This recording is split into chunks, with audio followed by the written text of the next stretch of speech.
Be ready. 5 seconds.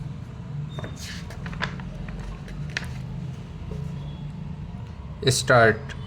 It gives me great pleasure to be here in your midst, where businessmen, leaders, and captains of industry and trade from the European Union sit together with the captains of industry of our country.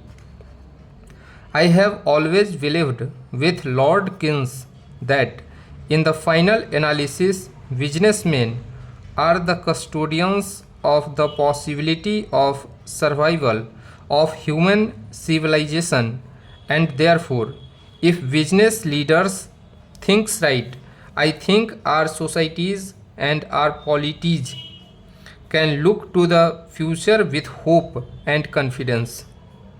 Therefore, I greatly welcome this opportunity to interact with such an outstanding group of leaders of business and industry. Prime Minister has already mentioned that we had a very fruitful meeting with him and the President and the members of the European Commission, and tomorrow we will have a bilateral meeting where we will discuss the further development of our relations with the United Kingdom. Under the presidency of Prime Minister, we have made a very good progress in our strategic partnership.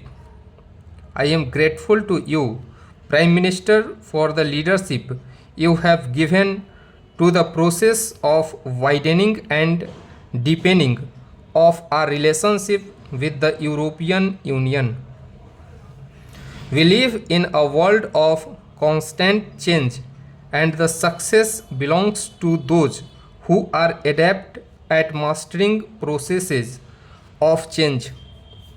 In our own times, few leaders of countries have shown that much expertise in effective management of change processes than Prime Minister. Therefore, what he has told you this afternoon, I think I heartily agree. Those are the ways to manage processes of change, and the moral of what he has been saying is similar to what I have been saying to our own people. Do not be too fearful of change. Learn to live with change, though of course governments have the responsibility to smoothen the processes of change, smoothen the transitional pain that may at some times accompany the processes of change.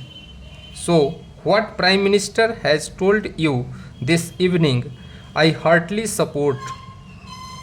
It's for me and for my colleagues a great delight that we have this opportunity to interact with leaders of European and Indian business.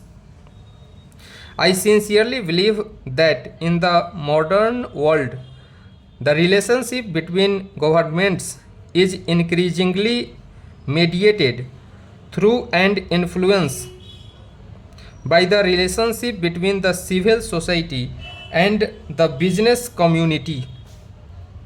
It is on the foundation of people to people and business to business relations that we in government try to build state to state relations. India and the EU have deep and abiding ties comprising political, cultural, social, and economic relations. We are the largest democracies of the world. We cherish the freedoms that democracy offers. We share a common belief in pluralism, consultations, and consensus, in the rule of law and in peace.